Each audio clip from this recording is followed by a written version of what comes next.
صحابہ کرام جو سنتے تھے عمل کرتے تھے۔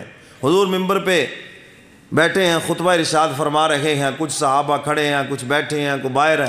حضور نے صرف ایک آواز دی، بیٹھ جاؤ بیٹھ جاؤ، ایک دم سب بیٹھ گئے۔ آج کتنی مرتبہ کہا خاموش ہو جاؤ بھی، ایسا نہ کرو، بھائی ہم مانتے ہی نہیں ہیں، جو جی میں آئے گا وہی کریں گے۔ تو حضور نے ایک آواز دی، بیٹھ جاؤ، سارے بیٹھ گئے وہیں پر۔ حضور مسجد سے باہر تشریف لے گئے، کیا دیکھا؟ ایک صحابی کا ایک پاؤں مسجد کی دہلیز کے اوپر ہے اور ایک پاؤں مسجد کی دہلیز سے نیچے ہے، اور وہ یوں ٹیڑھے ہو کے بیٹھے ہوئے ہیں۔ ایک پاؤں اونچا ہو اور ایک پاؤں 3-4 اینٹیں نیچے ہو تو آدمی ایسے ٹیڑھا ہو کے بیٹھتا ہے، وہ ٹیڑھے ہو کے بیٹھے ہوئے۔ حضور نے فرمایا یہاں کیسے بیٹھ گئے بھائی؟ یا رسول اللہ آپ کی آواز میرے کان میں پڑی، بیٹھ جاؤ۔ میں یہیں بیٹھ گیا، میں نے کہا اگر سیدھا ہو کر بیٹھوں گا حضور کا حکم پورا کرنے میں دیر ہو جائے گی، اور اگر میری جان نکل گئی کہیں نافرمانوں میں نام نہ آ جائے۔ یہ ہے فرما برداری۔ حضور آگے تشریف لے گئے، دیکھا کہ ایک صحابی ہے حضرت ابو دردہ رضی اللہ تعالیٰ عنہ، بکریوں کے ریوڑ میں بیٹھے ہوئے ہیں، بکریوں کے ریوڑ میں اجڑ ہے بکریوں کا، وہ بیچ میں بیٹھے ہوئے ہیں۔ حضور نے فرمایا ابو دردہ یہاں کیسے بیٹھے ہو بھائی؟ یا رسول اللہ آپ کی آواز پڑی میرے کان میں، بیٹھ جاؤ۔ حضور فرماتے میں نے تو مسجد والوں سے کہا تھا کہ تم بیٹھ جاؤ۔ انہوں نے کہا اللہ کے محبوب بس آپ کی آواز پڑی بیٹھ جاؤ، تو جو جہاں تھا وہ وہیں بیٹھ گیا۔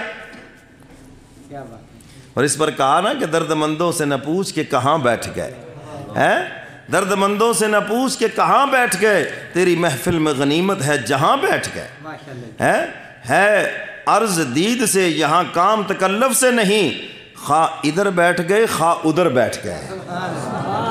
شاعر کہتا ہے کہ مجھے تو غرض ہے بس آپ کے دیدار کی، اس سے کوئی غرض نہیں ہے یہاں بیٹھ گئے یا وہاں بیٹھ گئے، آپ کا دیدار تو ہو رہا ہے اور آپ کی آواز مبارک تو میرے کانوں میں پڑ رہی ہے۔ یہ ہے صحابہ کا عشق ہے۔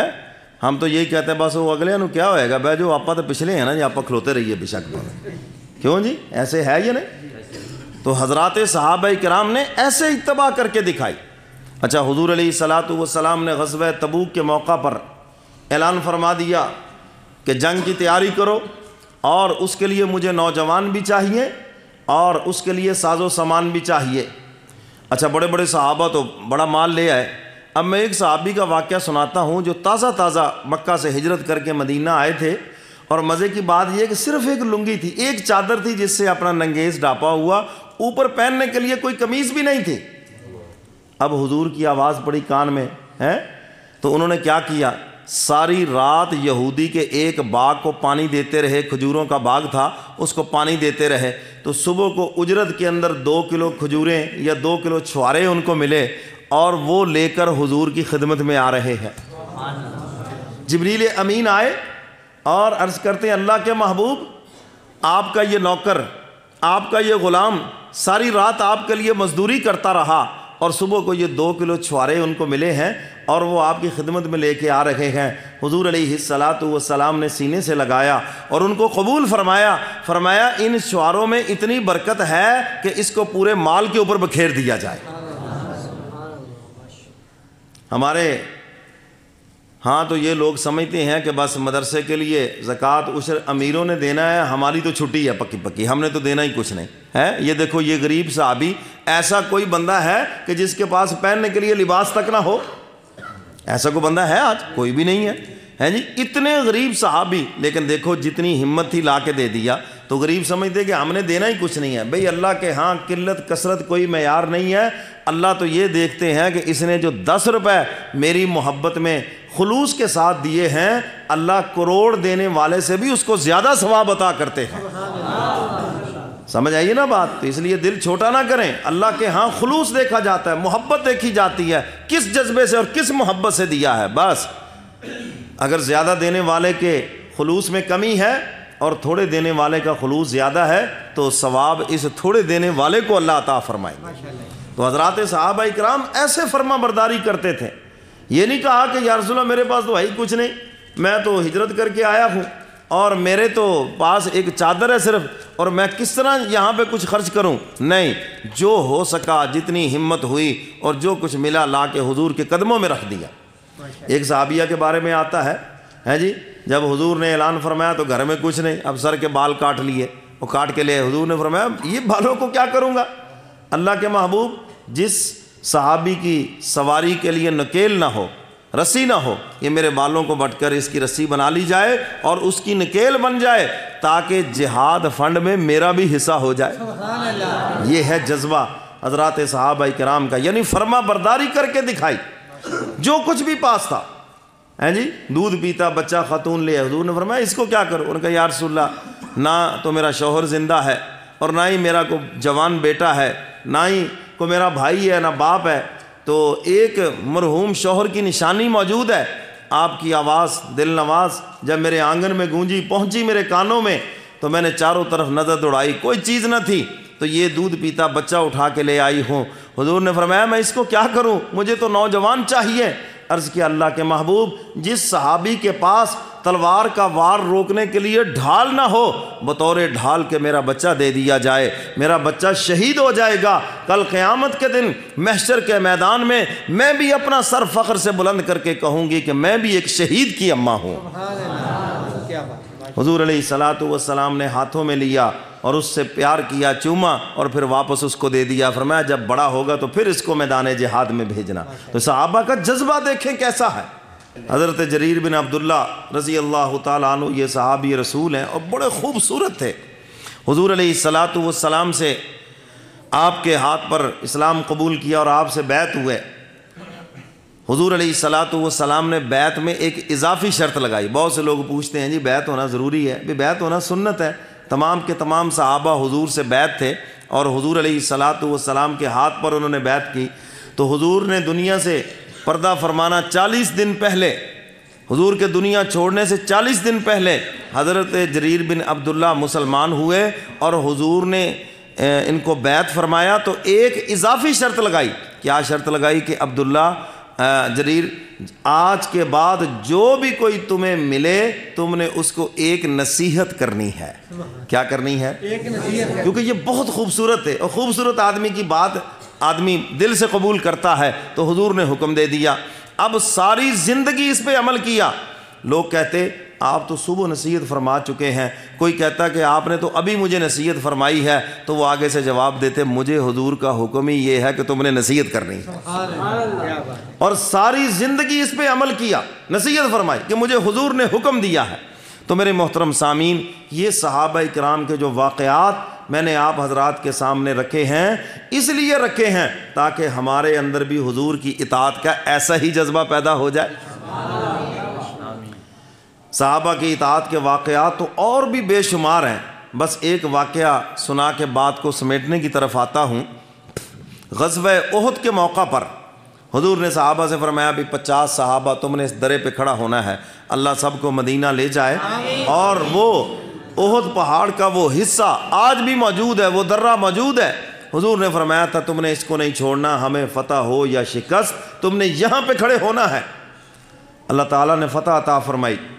اب ان میں اختلاف ہو گیا، یہ اصل میں میرے اور آپ کے لیے ہوا ہے تاکہ ہمیں بات سمجھ آ جائے، ہمیں بات سمجھ آئے۔ وہ تو جنتی ہیں، وہ تو سارے کے سارے جنت میں گئے۔ انہوں نے کہا جی حضور نے تو فرمایا تھا کہ جب تک ہمیں فتح نہ ہو جائے، اب فتح ہوگی، اب تو مال غنیمت جمع کرنا ہے، سب کر رہے ہیں تو ہم بھی کریں۔ تو 50 صحابہ میں سے 12 وہاں رہ گئے اور باقی جو تھے وہ نیچے اتر گئے۔ اب حضور علیہ الصلوۃ والسلام کے حکم کی اتنی سی خلاف ورزی ہوئی، نتیجہ کیا نکلا کہ جیتی ہوئی جنگ ہار گئے، فتح جو تھی وہ شکست میں بدل گئی۔ حضرت خالد بن ولید کمانڈر ان چیف تھے کفر کی طرف سے، انہوں نے کوئی بھی لڑائی میں شکست نہیں کھائی۔ یہ پیچھے سے جا رہے تھے، جب دیکھا کہ درہ خالی ہے اور مسلمان تو مال غنیمت جمع کرنے میں جمع ہیں، تو اس نے کہا کہ ایسے کرو، آدھے آگے سے حملہ کرو، آدھے پیچھے سے حملہ کرو، اور مسلمان لڑائی کی پوزیشن میں نہیں ہیں، ہتھیار اتار چکے ہیں، تو آگے اور پیچھے سے جب حملہ ہوگا، یہ پیچھے سے جو چند لوگ ہیں یہ شہید ہو جائیں گے، تو مسلمان بیچ میں آ جائیں گے تو پانسا پلٹ جائے گا۔ اور ہوا پھر ایسے ہی، حضور علیہ الصلوۃ والسلام کے دندان مبارک بھی شہید ہوئے، آپ کے رخسار بھی زخمی ہوئے۔ تو میرے محترم سامعین، حضور علیہ الصلوۃ والسلام کی اتنی سی حکم عدولی ہوئی، دیکھ لو کہ فتح شکست میں بدل گئی۔ اب میں اور آپ بھی دیکھ لیں کہ ہمارا حال کیا ہے۔ گھر میں اگر بچہ وہ 50 روپے کا کپ توڑ دے نا جی تو ماں کا غصہ نہیں دیکھا جاتا، باپ کا غصہ نہیں دیکھا جاتا، فلاں جگہ سے لے کے آیا، پہلے مہنگائی آسمان پہ اور اوپر سے تو نے جناب یہ توڑ کے رکھ دیا، یوں کر دیا، فلاں کر دیا ہے۔ اور وہی بچہ حضور کی ہزاروں سنتیں ذبح کر رہا ہے، نہ کبھی باپ کو غصہ آیا نہ کبھی ماں کو غصہ آیا۔ کیوں جی ایسے ہے یہ نہیں ہے؟ حضور کی سنت روز ذبح کر کے وہ جناب پیشاب والی نالی میں پھینک رہا ہے، کوئی کسی کو غصہ ہی نہیں آتا۔ کوئی بات کرے او جی یہ تو مولویوں کا کام ہے، بھائی یہ مولویوں کی سنت نہیں، یہ تو حضور کی سنت ہے، یہ تو نبی کی سنت ہے۔ اور خواجہ عزیز الحسن مجذوب رحمۃ اللہ علیہ داڑھی کو یوں مخاطب کر کے کہا، یا رب تیرے محبوب کی شباہت لے کے آیا ہوں، حقیقت تو اس کو کر دے، میں تو صورت لے کے آیا ہوں۔ حضور جیسی صورت تو بناؤ نا جی، ہم تو حضور جیسی صورت بھی نہیں بنا رہے۔ اگر کل قیامت کے دن حشر کے میدان میں حضور نے اپنے چہرے کی طرف اشارہ کر کے کہا، بتاؤ میرے چہرے میں نقص کیا تھا، کیا کمی تھی میرے چہرے میں؟ اللہ نے تو میرے چہرے کی قسمیں اٹھائیں، اور تمہیں کیا ہو گیا؟ تم نے میرے جیسا چہرہ نہیں بنایا، میرے دشمنوں جیسا چہرہ بنا کے آئے ہو۔ سوچ لو وہاں پر پھر جا کر کیا جواب دو گے۔ تو میرے محترم سامعین، حضرات صحابہ کرام کی کامیابی کا راز یہ ہے، سمعنا و اطعنا، جو سنتے تھے فوراً اس کے اوپر عمل کرتے تھے، فوراً عمل میں لگ جاتے تھے۔ اور یہ بیماری یہودیوں کی ہے، سنتے تو ہیں لیکن عمل نہیں کرتے۔ اس کان سے سنا، اس کان سے باہر نکال دیا ہے جی، سن لی باتیں لیکن عمل نہیں کیا، وعصینا، نافرمانی کی، اور اس کا نتیجہ کیا نکلا؟ یہاں بھی ناکام ہو گئے اور آخرت کے اندر بھی ناکام ہو گئے۔ تو میرے محترم سامعین، ہمیں حکم یہی ہے کہ ہم حضور علیہ الصلاۃ والسلام کی فرما برداری کریں۔ اور اس کے بعد اگلے جو الفاظ ہیں، وقالوا سمعنا واطعنا غفرانک ربنا والیک المصیر، غفرانک ربنا، اے الہ العالمین ہمیں معاف کر دیجئے، کیونکہ یہ عاشقوں کا انداز ہے کہ خدمت کرنے کے بعد بھی معافیاں مانگ رہے ہیں۔ سمجھ آئیے بات کہ نہیں؟ حدیث مبارکہ میں ہے، حضور علیہ الصلاۃ والسلام نے نماز سے سلام پھیرا، استغفر اللہ، استغفار پڑھا۔ اما عائشہ صدیقہ رضی اللہ تعالی عنہا نے عرض کیا، اللہ کے محبوب آپ نے نماز پڑھی ہے، آپ نے کوئی گناہ تو نہیں کیا، استغفار کس پہ پڑھ رہے ہو؟ حضور فرماتے ہیں، عائشہ کیا اللہ نے جو حکم دیا ہے اس نماز کا حق ادا ہو گیا ہے؟ فرمایا جو کمی رہ گئی، یہی تو امت کو تعلیم دے رہا ہوں کہ استغفار کرو، حکم پورا کرنے میں جو کمی رہ گئی استغفار کی برکت سے اللہ اس کو معاف فرما دیں گے۔ آپ کا کوئی وی آئی پی مہمان ہو، آپ اس کو کھانا کھلاتے ہیں، پورا زور لگاتے ہیں، بچے بچی کا رشتہ دیکھنے آئے یا کوئی اس قسم کے خاص مہمان جس کو آپ وی آئی پی سمجھتے ہیں، خدمت کرنے کے بعد میری طرف دیکھو یوں ہاتھ بھی مر رہے ہوتے ہیں، اچھا جی کوئی کمی کوتاہی رہ گئی ہو تو معاف کر دینا جی، کوئی خدمت میں کمی رہ گئی ہو تو معاف کر دینا۔ یہ بات ہے محبت کی، یہ بات ہے عشق کی، کیونکہ آپ کو ان سے محبت ہے۔ تو بالکل اسی طرح ہم اللہ اس کے رسول کی فرما برداری کرتے کرتے معافیاں بھی مانگیں۔ اے الہ العالمین آپ کا فضل ہے، آپ نے ہمیں نیک عمل کی توفیق عطا فرمائی، مگر ہم سے وہ عمل ویسا ہو نہیں سکا جو آپ کی شائن شان، مولا ہم اس پر آپ سے معافی مانگتے ہیں۔ سمجھ آئیے بات کہ نہیں؟ تو اس لیے استغفار بھی کرے۔ تو میرے محترم سامعین، حضرات صحابہ کرام کی کامیابی کا راز یہی ہے کہ انہوں نے حضور کی اتباع کی، اور جو حضور سے سنا فوراً اتباع میں لگ گئے۔ اور ہم سب حضور کے احسانات کے مقروض ہیں، ہمارا بال بال حضور کے احسانات میں ڈوبا ہوا ہے، ڈوبا ہوا یا نہیں؟ تو ہمیں چاہیے ہم حضور کی اتباع کریں۔ بلکہ ایک حدیث سناتا ہوں، اما عائشہ صدیقہ رضی اللہ تعالیٰ عنہ تشریف فرما تھیں، حضور تشریف لائے، اما جان نے عرض کیا، حضور آپ میرے لیے خصوصی دعا فرمائیں، خصوصی دعا ہے، خاص دعا فرمائیں۔ حضور نے دعا فرمائی، اے اللہ عائشہ کے پچھلے، موجودہ، آئندہ سارے گناہوں کو معاف کر دیں۔ جی حضور نے جب یہ دعا فرمائی تو اما عائشہ خوشی سے چہرہ کھل اٹھا، مسکرا اٹھیں۔ حضور نے پوچھا، عائشہ کیا تو اب خوش ہے؟ یا رسول اللہ میں بہت خوش ہوں، آپ نے میرے لیے بڑی پیاری دعا کی ہے۔ حضور فرماتے، عائشہ یہ جو دعا میں نے تمہارے لیے کی ہے، اپنی امت کے لیے 5 نمازوں کے بعد یہی دعا کرتا ہوں، یا اللہ میری امت کے پچھلے، موجودہ، آئندہ سارے گناہ معاف کر دے۔ تو حضور کے تو اتنے احسانات ہیں، تو ہمیں بھی چاہیے کہ ہم حضور کی فرما برداری کریں، ہمیں بتانا نہ پڑے کہ یہ مسلمان کھڑا ہے، بلکہ ہماری تو شکل و صورت اور ہماری ادائیں بتائیں کہ یہ کملی والے پیغمبر کا سچا غلام ہے۔ سمجھ آئی کہ نہیں؟ یہ تو حضور کا عاشق ہے، یہ تو حضور کا فرما بردار ہے۔ تو میرے محترم سامعین، یہ صحابہ کی کامیابی کا راز ہے جس کی وجہ سے ان کو دنیا میں جنت کے سرٹیفکیٹ عطا فرمائے گئے، اور ہماری ناکامی کی وجہ یہ ہے اول ہم دین کی بات سنتے ہی نہیں، اور اگر سن لیتے ہیں تو عمل نہیں کرتے، بس اس کان سے سنا اور اس کان سے نکال کے رکھ دیا۔ حضور کا جب بھی فرمان سنیں تو فوراً عمل میں لگ جائیں۔ بہت سے لوگ آگے پوچھتے ہیں جی کیا حکمت ہے، جی فلاں حکم میں کیا حکمت ہے؟ وہ پوچھنے کا مطلب یہی ہوتا ہے اگر کوئی خاص حکمت ہوگی تو عمل کر لیں گے، اور اگر عام بات ہوئی تو بھائی یوں ہی چھوڑ دیں گے۔ تو بھائی حکمت کے بندے نہ بنو، حکم کے بندے بنو، جو حکم دے دیا گیا بس اس کے اوپر عمل کرو۔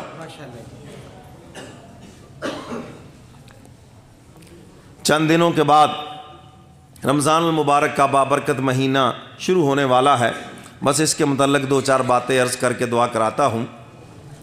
یہ اللہ کی طرف سے مہمان مہینہ ہے، مہمان آ رہا ہے۔ آپ مہمان کی قدر نہیں کریں گے تو مہمان دوبارہ نہیں آئے گا، ہے؟ اور یہ جو مہمان ہر سال آتا ہے یہ خدا کا احسان ہے۔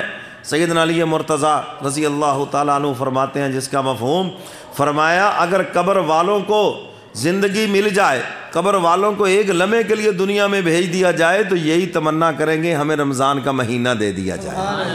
اللہ کی رحمت اور اس کی بخشش اتنی عام ہے، حضور نے تو بد دعا فرمائی کہ رمضان کا مہینہ پائے وہ اللہ سے بخشش نہ کروا سکے، ہلاک ہو جائے، برباد ہو جائے۔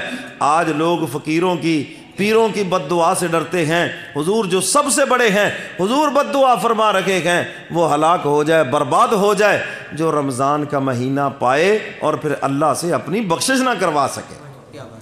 اچھا، بندوں کو بخشنا یہ کسی بندے کا کام ہے یا اللہ کا کام ہے؟ اللہ کا کام ہے نا۔ لیکن حضور بد دعا کیوں فرما رہے ہیں کہ رمضان کے مہینے میں 11 مہینے جس طرح گناہ گار اللہ کی رحمت کو تلاش کرتی ہے، رمضان کے مہینے میں اللہ کی رحمت گناہ گاروں کو تلاش کرتی ہے۔ اور کتنے بخشش کے بہانے بنا دیے۔ حدیث مبارکہ میں ہے جس نے روزے رکھے اور رات کو قیام کیا، فرمایا پچھلے سارے گناہ معاف ہو گئے۔ کسی مسلمان کو روزہ رکھوایا، افطار کرا دیا، فرمایا پچھلے گناہ معاف ہو گئے۔